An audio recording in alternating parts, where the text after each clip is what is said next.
क्या आपको पता है इतिहास का वह सबसे अमीर इंसान कौन था जो कि जहां से भी गुजरता वहां पर सोने लुटाता चलता था? इसके अलावा क्या आप यह जानते हैं कि दुनिया का एक शहर ऐसा है जहां पर इंसान से लेकर जानवर सभी पत्थर बन गए थे? और दोस्तों, एक बार तो सिर्फ एक बाल्टी के लिए ही ऐसी युद्ध हो गई थी कि हजारों सैनिकों ने अपनी जान गंवा दी।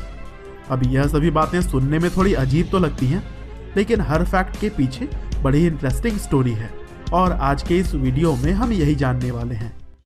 तो दोस्तों, फैक्ट नंबर 1 है मनसा मूसा की कहानी।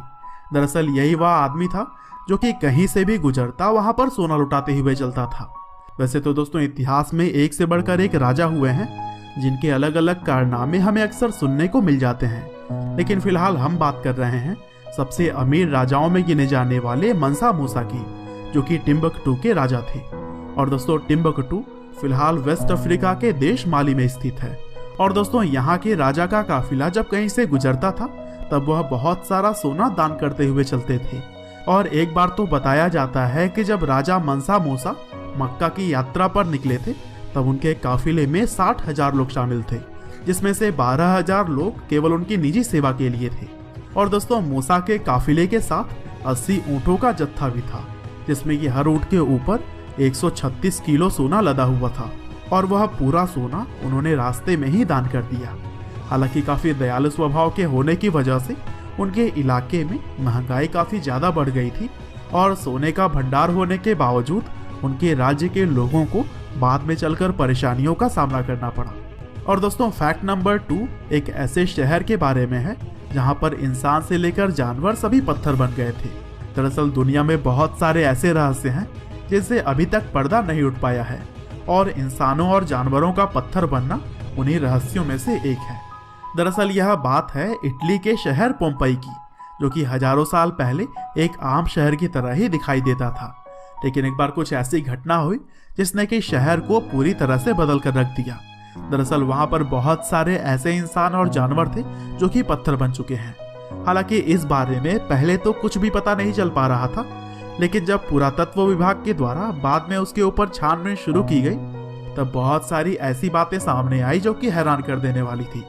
दरअसल रिसर्च में यह अंदाजा लगाया गया कि इंसानों और जानवरों के पत्थर बनने की वजह ज्वालामुखी का फटना था, जो कि पोम्पई के पास मौजूद माउंट वेसुवियस में अचानक फटा था। और अचानक फटने की वजह से ही शहर के लोगों के ऊपर लावा बरसने लगा, जिससे कि वहां पर रह रहे 11 से 15,000 लोगों की मौत हो गई थी।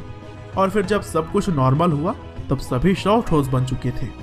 और दोस्तों, इसी तरह से अगर हम बात करें आज के इस वीडियो में फैक्ट नंबर 3 की, तो वह एक ऐसी घटना के ऊपर आधारित है जिसमें कि सिर्फ एक बाल्टी के लिए ही युद्ध हो गया था और इस युद्ध में करीब 2000 सैनिकों ने अपनी जान गंवा दी थी। हालांकि आमतौर पर युद्ध तो तभी होते हैं जब कोई बहुत ही गंभीर बात होती है, लेकिन वॉर ऑफ बकेट के नाम से पहचाना जाने वाला यह युद्ध सिर्फ एक बाल्टी के लिए हुआ था।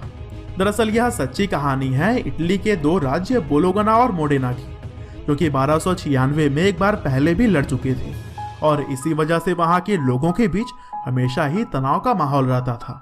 और फिर इसी कड़ी में 1325 में एक बार फिर से मोडेना के सैनिक बोलोगना में घुस गए और वहां से शहर के बीचों बीच रखी एक बाल्टी उठा लाए।